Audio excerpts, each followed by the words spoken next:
Welcome to మన tinkering shop అన్న. ఇప్పుడు గిర్సాల కట్టికి వెళ్ళొచ్చిన సరుకు అనమాట ఇది. అయితే ఇప్పుడు మీరు ఎండ్రైల్ చూసుంటారు కదన్న, ఆ ఎండ్రైల్ అనేది ఫస్ట్ మనం చూసాం కదా, దాంట్లో నుంచి తీస్తారనమాట.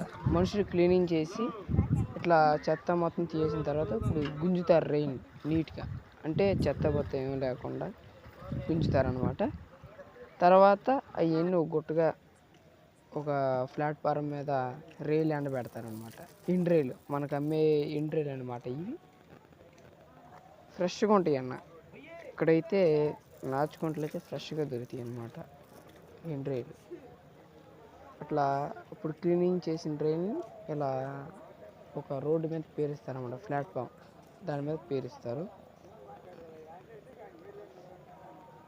ఎప్పటికప్పుడు ఎండబెట్టినవి స్టాక్కి వెళ్ళిపోతూ ఉంటుంది అనమాట. ఇప్పుడైతే చూసినట్టయితే బతికే ఉన్నాయి, కొట్టుకుంటున్నాయి చాలా రైలు వరకు.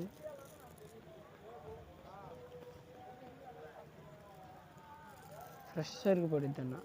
తెల్లారగట్ల 3 నుండి 6 మొత్తం పట్టేసి మళ్ళీ 7 తీరానికి వచ్చేస్తారనమాట దరికి.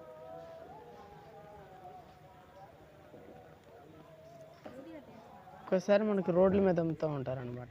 స్టాక్ సేల్ అయిపోయినా కానీ నిల్వ సరుకు వేసి పారేస్తారు. అందువలన టేస్ట్ తెలియదు,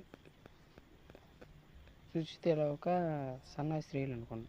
అదే ఎప్పటికప్పుడు స్టాక్ ఫ్రెష్ మంచి స్టాక్ అయితే ఎప్పటికప్పుడుది సేల్ అయిపోయి మంచి స్టాక్ ఉంటున్నాము, టేస్ట్ మాత్రం నెంబర్ 1 ఉంటుంది అన్న. ఇప్పుడు ఇవాళ ఎండబెట్టాను అన్న, 3 రోజుల తర్వాత తిన్నాం అనుకో చాలా బాగుంటుంది. దోసకాయ వేసుకున్నా వండుకున్నా కానీ చాలా బాగుంటుంది అన్నమాట. మేమైతే ఇక్కడి నుంచి తెచ్చుకుంటాం అన్న, మేము ఎక్కడ కొనం అన్నమాట. చాలా బాగుంటాయి అన్న ఇవి.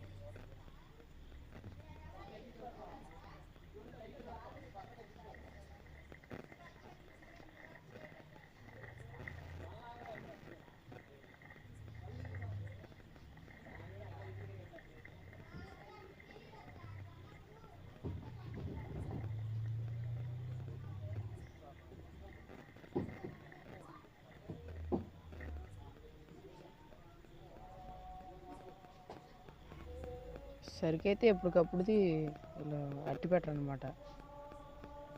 ఎప్పటికప్పుడుకి స్టాక్ పంపించేస్తూ ఉంటారు. బాగా ఎర్రగొచ్చేసిన రైలు అసలు బాగు అనమాట.